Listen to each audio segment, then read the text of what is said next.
So, it is the end of another heroic race, and once again, it is a new heroic for us. Very cool, very cool. But of course, as this is the end of the heroic race, it means that we got the heroic dragon, we got the legendary, the epic, and the VR from this event for coming first, which is great. And now our main focus, as soon as this heroic race is done and we collect those rewards, if we want to take part in the heroic empowerment quests, we need to get these dragons hatched. And when I say hatched, I mean immediately. If you want to successfully complete all of the heroic combat quests, you have to instantly hatch these dragons by gemming them and then doing the quests and then logging in every 6 hours. And you're going to have to do that for the entire length of the heroic combat quests. And then we're going to have to spend 27 million food to get all of these dragons leveled up. And we have to get high heroic empowered ones. So that's going to cost some gems as well. But that is the general gist of everything that we have to get done for the heroic combat quests. But as soon as these dragons are done and collected, if you want to be successful and get the bonus orbs that we will take a look at in a second, you need to get these babies hatched and leveled up. So we can take him to level 30, or we could just take him straight to level 40 if we wanted to, but level 30 is fine for the first quest here. So that is the legendary high heroic dragon, of course, which is an okay heroic. You know, his primary isn't necessarily the best ever because he is weak to legendaries.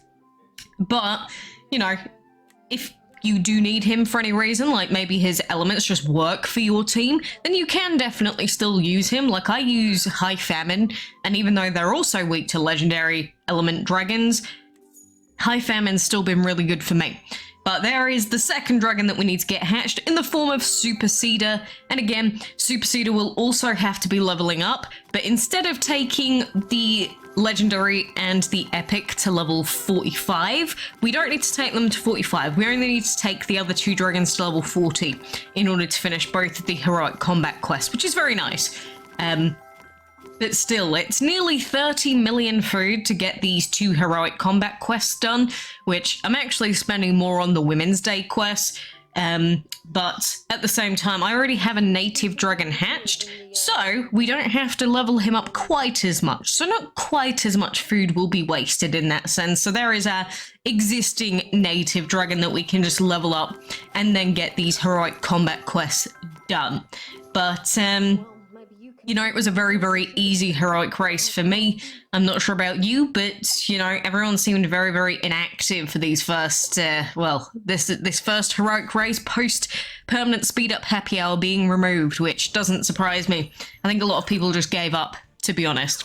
But in these heroic combat quests, since we have to use these 3 dragons that we got from the heroic race, it's normally better to get the rank ups on the heroic, obviously, because the heroic is going to be the hardest one to get orbs for, and who doesn't want an empowered heroic, right?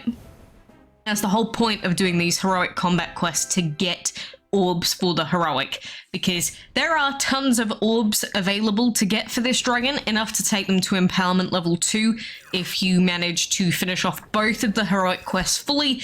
But again, it does require you to empower the heroic and gem that empowering time, because otherwise you would run out of time to do the quests. But very diligent logins required and leveling up, and then that is how you do these quests. They're quite easy in essence, but you gotta be logging in on time.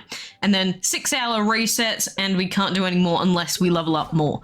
But with these Women's Day quests also ongoing at the moment, it just feels like there's quests everywhere at the moment in Dragon City. Like, there's just quests here, there's quests there, it's just never ending. But moving back over to PC DC, we've got our next set of combat quests to do here, as you can see here. But if you want to see all of the possible rewards, Heroic Combat 1 is the easier version and doesn't require any empowerment, and it only requires level 30 dragons, whereas Heroic Combat 2 is the one that requires level 40 to level 45 dragons. So if we check here, we can see that for Heroic Combat 1, you know, we've got orbs for all the other dragons, they're nice and cool, but for finishing off stage 11, you can get 120 orbs for high heroic, which is of course enough for empowerment level 1. And then in heroic combat 2, you get the orbs for the legendary and the epic, which they're fine, you could use them one day. But then for stage 11, we get 200 orbs, which is enough for the next empowerment star. So you can essentially immediately get a 2-star empowered high heroic dragon, or for whatever heroic race dragon it is at the time. But like I said, because we do have these stages, you have to be logging in on time pretty much every single time. Because if you don't, it's going to cost absolutely tons in gems. So either set an alarm or just really be paying attention to what time you'll need to be awake until in order to not miss the reset, because there's only a few hours of leeway in these heroic quests. So if you miss too much time between each heroic combat quest battle that you do, it's not going to be good. And who needs to be leveled up? Super Seeder. Ugh, fine. This is why normally I do just take them up to level 40, but on the off chance that I somehow end up just forgetting to log in, you know, I also don't just want to outright waste all of the food. I guess it doesn't make that much difference, but we can do Heroic Combat Quest 2 now. But, you know, so much food getting poured into all of these quests at the moment. I'm feeling pretty bad. I feel like a big waster, but it's not a waste really for a heroic. Because, I mean, they are heroics and there's no real easy way to get orbs for them apart from special events or their original heroic race. Obviously, depending on which lap you got to in the heroic race as well, you may have gotten some bonus orbs for the heroic dragon as well. I didn't, but, you know, these will do us fine for a while here. And the other thing that we've got going on at the moment, along with these heroic combat quests, is we've got Pearl Passage and a new tower event. And one of my favorite dragons of all time, maybe he actually is just my favorite, but we have the beautiful Puffin as the reward dragon, and we will look at him in a moment because he is absolutely fantastic and beautiful and the best. But it is just a tower event, so nothing crazy, nothing really special about it, but we do have the tower event quests that we should be doing. And we can get these oyster chests at stage 8 and 10, and of course just tower event currency for doing some of the others. We're almost finished with Queen Quest, Conquest we're still going on with, and Virago Voyage, we just need to get our Virago Dragon empowered for that one, so we will work on that in a day's time.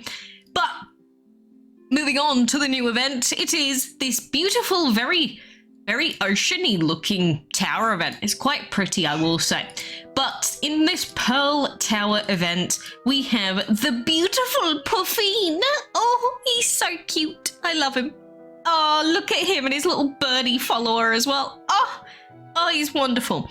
But the reason that this dragon is kind of interesting in general, not just because it is a Puffin, but he also has soul as his primary element. Soul plus wind is not a bad combination to have on a dragon.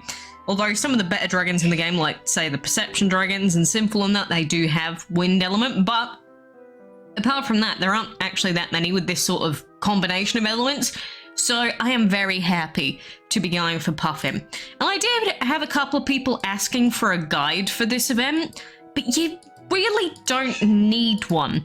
The reason being that in tower events, either you need to decide that you are going to go for the tower event dragon, or you're going to go for the event items, because as you go up in the tower, you'll see these things, the oyster chests, and for opening these up, you can either get 5 blue pearls, 3 white pearls, or 1 gold pearl.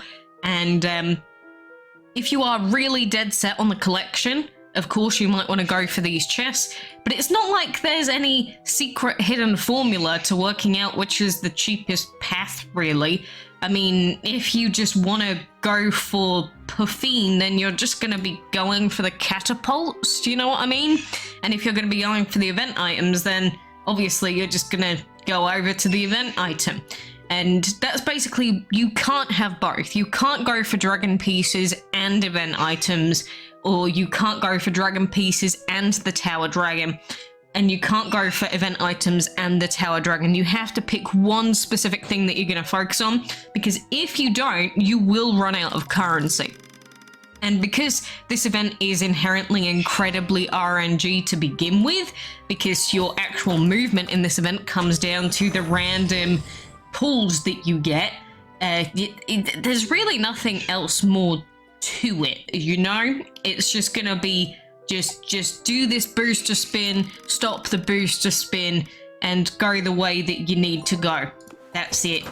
Like, there's no other alternate paths or anything. It's just pick what you want to have and then go. Of course, on each level, you are going to have different dragon pieces, because like on this level, we've got Squid. We've also got Double C, that's the VR. We've got Bomb Bomb, which is strange name for this. Ugh, did he just poop his pants? Ugh, get out. Ugh. Who's the epic? And then we've got Explorenaut, who's the legendary that you can get from this event as well. Or we have the objectively supreme legendary from this event, which is, of course, your boy Puffin. And so that's all that you need to do, really. Just decide what you want to get out of this event and go for it. Don't split your focus, because Tower event is not one where you can do that.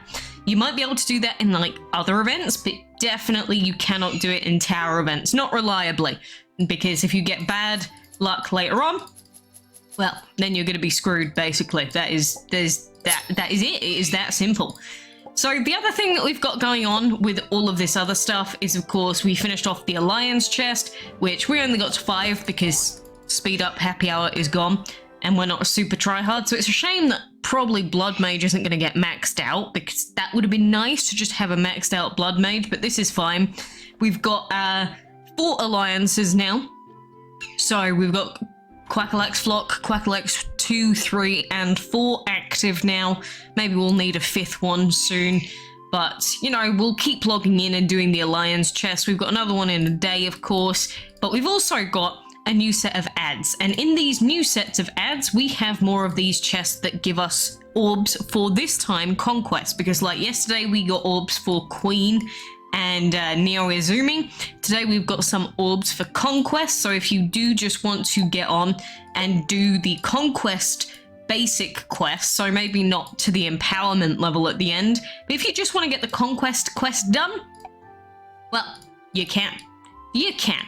But yeah, there's just a lot of things going on in Dragon City if you're doing all of these quests and, you know, the Tower event on top, but at least Heroic Race has ended, which, you know, Heroic Race in itself, if you're like really tryharding that event, can be very time consuming. I guess anyone trying to go beyond lap 20, you know, either it's going to be tons and tons and tons of gems, or a few gems but a lot of time.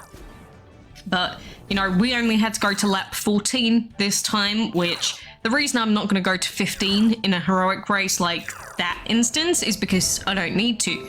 Getting to lap 15 when you're already first doesn't get you a duplicate, so if the fellow athletes, let's call them, are going to be in that race and not overtake you, there's no point in getting to 15. You might as well just get to 14 and then just be done with it, basically. That's what I'm doing anyway. So that is our thing, and we did it. We got our Heroic Orbs from lap 14, and now we have gotten the whole Heroic, so it worked out in the end. So, oh god, I wanted to stop it! No, I was too slow! Oh well, hi Sunbringer can do it, I guess. But yeah, I haven't missed out on getting a Heroic so far since I started playing this game again. And I don't know if that's somewhat good luck, or if it's just because we sort of play around what our enemies do in the Heroic races, but, you know, it seems pretty easy to get a Heroic in this game. Like, I've never really had much of a struggle, but maybe that is just my own experience. Maybe others not so much, but I just find it very easy, personally. Unless, obviously, you come across someone that gets to, like, lap 24. But then in that case, you're just going to have to make your way up to lap 15 as a minimum. But if you are wondering where you can claim your Heroic Race rewards, because I was really confused the first time I ever had to do this, either you can restart your game and sometimes the pop-up comes in, or if not, in this events panel on the right-hand side, there is a panel right at the bottom, which you can't see it now because I've collected mine, but there will be a panel that says results, and if you click on that, then it will give you your rewards from the Heroic Race. So the final thing to note is that from that tower event, you obviously would have seen the pearl chest, and that's because we've got a new Pearls of Protection collection event going on. So any of you that were asking for breeding perks, this is a perfect collection for you, because from this one, the first collection, you can get your hands on 4 breeding perks, some trade essence, and if not 4 or 15, maybe just ×1 or ×2 breeding perks out of here. So I know a lot of people are going to be happy to collect from that one. We've also got a flame chest, which is pretty bad, to be honest, but we could also get some legendary Joker orbs out of the Joker orbs package, but we'll have to wait and see. Then the next collection, you can get 50 legendary Joker orbs, and, well, they're guaranteed. All of this stuff in here. Legendary Joker orbs, tokens, and a health perk. The only problem is I don't know how doable this one is, because we're going to need 60 of these blue pearls, 23 whites, and 3 of the golden pearls, which, again, I don't know how doable that's going to be. I mean, we do have 13 days, so maybe it's going to be possible. But then we've got this one, which is 100 blue, 40 white, and 5 gold. And in this, we've got 20 heroic orbs, 40 legendary orbs, and a phoenix perk chest, which... That's all right, but that's a lot of pearls. That is a lot of pearls to get collecting. And then, of course, we've got the final collection, which is just orbs for these dragons, which, oh, I wish I could get 120 orbs for Puffin. I wish. But at the very least, hopefully we'll all get our hands on some much needed breeding perks, because breeding perks always come in handy for different things and make breeding easier. At least for some specifically troublesome dragons, like if we ever need to get to empowerment level 1 or level 2, for instance, empowerment level 2 especially, you're probably going to need lots of breeding perks. But, you know, that is all currently on... Oh my god, good luck to me! Oh, I was about to say goodbye, but we just got a piece of the 4-leaf clover for Fawn. Oh, hell yeah. I've been trying to get Fawn unlocked for so long, and just one of these pieces was just refusing. We could level up a specific dragon, of course, but I don't think it's worth it, so I just throw in the highest dragons, basically, that are suggested. But maybe we'll get Fawn unlocked, and then we'll be able to do some rare breeds, which I was actually just talking about, actually. But now that we don't have any specific breeds to go for, which is pretty good, we can just chill out with the 8-hour resets of Tower Event. And to finish off Tower Event resets, all that we have to do is just feed up a level 1 dragon. So like next time, I can just go and feed up Nessie, the block dragon, if I want. Easy peasy, 10 seconds, reset done. Oh, look, she's so cute. But anyway, that is all the currently ongoing stuff in Dragon City. Of course, if you do want any extra help or tips or something specific, feel free to ask inside the Discord server. But I guess I will get back to getting these things empowered and unlocked. Still got 3 hours, 58 minutes on Neo Izumi, but then we'll be able to do all the Neo Izumi quests, and then we'll be able to do one more of the Shared Women's Day quest. But my god, I've been empowering and summoning and everything. So many dragons recently. I can't keep track. I really can't keep track.